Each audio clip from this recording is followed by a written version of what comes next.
Yan. Lalabas natin yung na-coin hunt ko na itong March. Welcome po sa Jess Coin Collection. Ito po yung mga collection ko ng coins sa nakalipas na 4 na dekada. Kaya welcome po mga kasinop sa channel na ito. Ewan ko kung ilang piraso na. Pero para hindi ko na ma-dispose ng biglaan, i-blister pa ko na. Ito na nga, nailabas ko na. Yung iba, nasamahan na nga ng April to. Ito mga April. Ito, April. Ito yung mga March. At ewan ko kung ano-ano na yung mga yan. So yan. Iaayos na natin yan kahit papaano. Para hindi ko na mapakialaman siguro. So, araw ng coding, araw ng pagbi-blister pack para maisaayos sa mga nakolektang barya.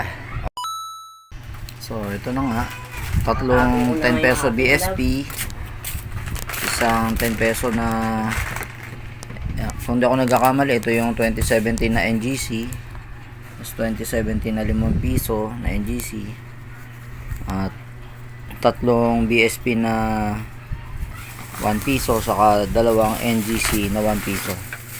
Checkin ko na lang kung ano-ano itong mga mint date na itong iba. So ganito na ang nangyari. Ang kalat na naman ng paligid. Ito yung mga nagupit natin sa DIY blister pack. Ito na-recheck natin kasi sobrang nipis. At yan na nga, 2001 common coin, 2011 brilliant coin na 10 peso BSP Philippines, 2015 good condition 10 peso BSP. Ito yung hard to find na 10 pesos na NGC, yan 2017.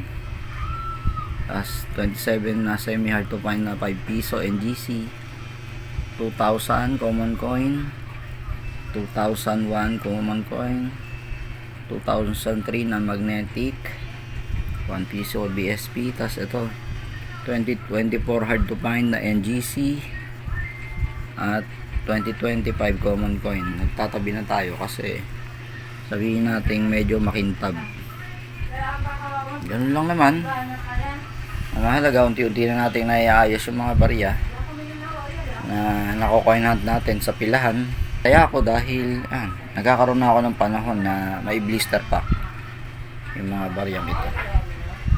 Muli, salamat sa inyong pagbisita sa Jess Coin Collection. Yan, coin hunting month of March, Jess Coin Collection. Blister pack ko ng 6 April 2026, araw ng Lunes. Coding ko sa pagta-tricycle. 2024 hard to find coin, meron na ang channel natin. Salamat po sa inyong pagbisita. Like, subscribe, hit the bell